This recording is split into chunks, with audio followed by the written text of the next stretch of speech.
The tool industry wants you to think that cordless tools have won, and for the most part, they're right. I'm Dr. Decks, an award-winning deck builder for over 35 years. After 500 deck builds, there are 5 tools that I reach for the corded version every single time, and here's why. My first example for you is a corded belt sander versus a cordless belt sander. So here's the corded version of the belt sander. Here is a cordless version of the same belt sander. This particular belt sander has way more power. I've used this sander for years. It's my go-to, and especially when I need something where I'm sanding long lines, a lot of material off of something, or in general, just needing to remove or sand in something to proportional. We do a lot of curves and circles and things like that. This belt sander works really great for that. This one, on the other hand, not so well. I actually have a better belt on this belt sander than I do on this one, but I'm gonna show you really quick. By using it, I wanna sand this material down to this white line. And the cordless version doesn't have as much power. I have it turned up all the way to 5. And again, it works okay for certain tasks, but not for what I need it for. So here we go.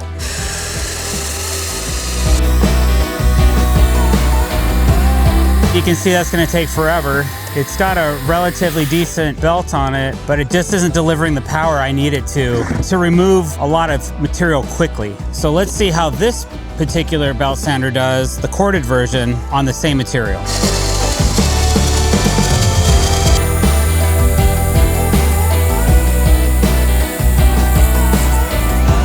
Have I said enough? Just a lot more juice. You're not gonna get the power you need out of a cordless belt sander that you will out of a good corded one.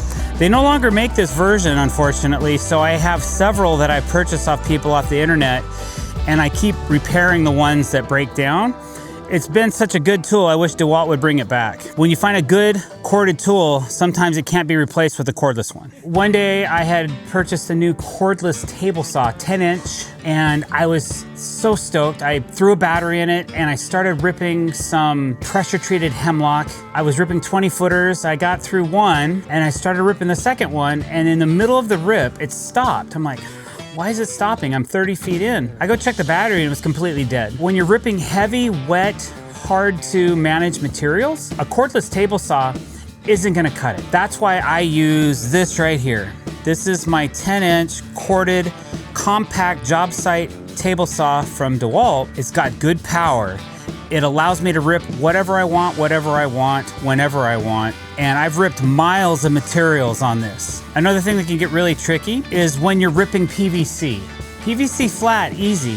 PVC on edge, hard, because you're bringing more of the blade up, you're exposing more of the blade into the material, it's creating friction, you get a lot of sawdust. This is probably 6 boards we've ripped. You accumulate a lot of friction when you're ripping PVCs on certain paths, okay? By doing that, it binds the blade, it slows the blade, it burns the blade, and I need something with power that can rip through things versus slowing down, bogging down, and then wearing out the battery. It took me 3 batteries on a 20-foot board to get 6 rips out of it, and that's when I decided that ain't gonna work, and I went back to a corded version. So if you're running little bits of trim, interior finish work, and that kind of thing, a cordless table saw is great.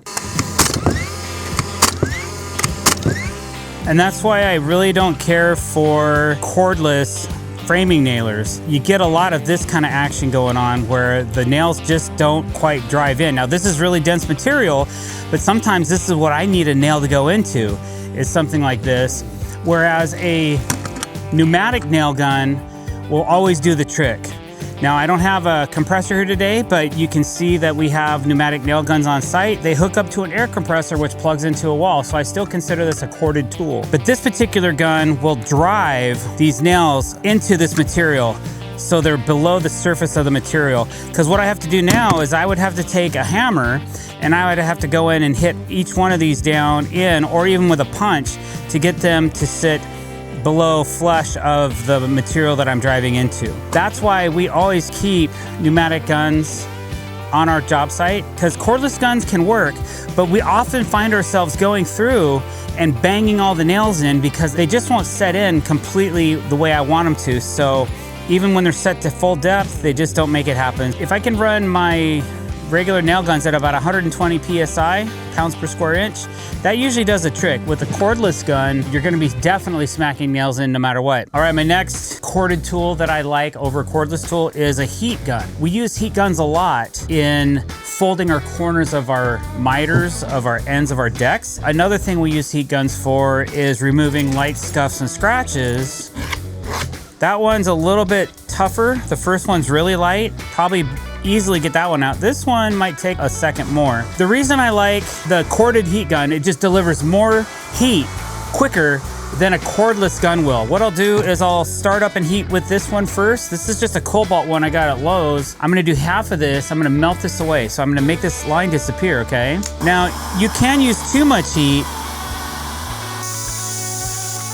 I'll do this one in front of it too. You guys maybe can or can't see it, but very quick. And now I'm gonna use this one. Even when I'm using it for heat shrinking tubing, this tool right here just takes a really long time. It is convenient for moving around, but it has to be really precise. You'll notice we have a cone on the end of the heat gun. That's to concentrate the heat in one spot. And as the battery gets weak, it works worse. So it's just a little bit more difficult to erase the scratch. I mean, that's hot, but it's not hot hot. But to show you guys an example of the difference in speed, I'm gonna fire these both up, put them on this board, and one's gonna start blistering the board sooner than the other one. So let's do that.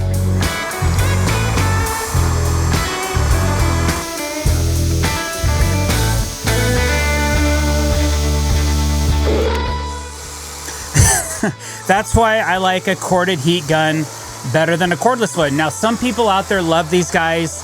There's other brands that may work better than this brand. In my experience of just using it over and over and finally saying, you know what? This isn't cutting it for me. Everything else is kind of a vanity item. It doesn't really work that well. Now this obviously works pretty good because it torched the holy living smoke out of this board. I often have to cut curves in different parts of decks and curved deck boards. It might surprise you, but I don't usually use like a jigsaw to do that. I like a cleaner, smoother, finer cut. So I'm using a specific trim saw. This is made by Makita, and here's why.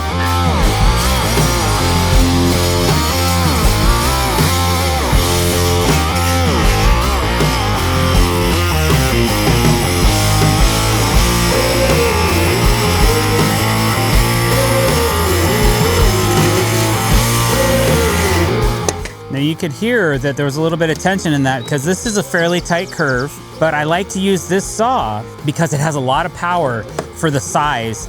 It's only a 5.5-inch blade, but it spins at 8,000 RPMs.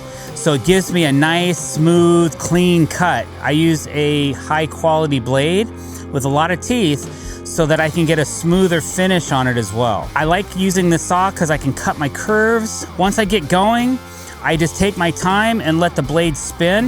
If I was using a cordless version of this saw, like this one here, this is a little bit bigger blade. They don't really make a 5.5-inch trim saw, but they make a 6.5-inch. This is great for straight cuts, but it's not so good for curve cuts and things that I need it for. So we keep it on site, but it will not make this same curve cut. And if it did, it wouldn't make it as clean as this saw will. That's why I like using a corded saw for these type of cuts versus a cordless one. For example, I'll just run this saw on this cut right here. We'll see how it goes.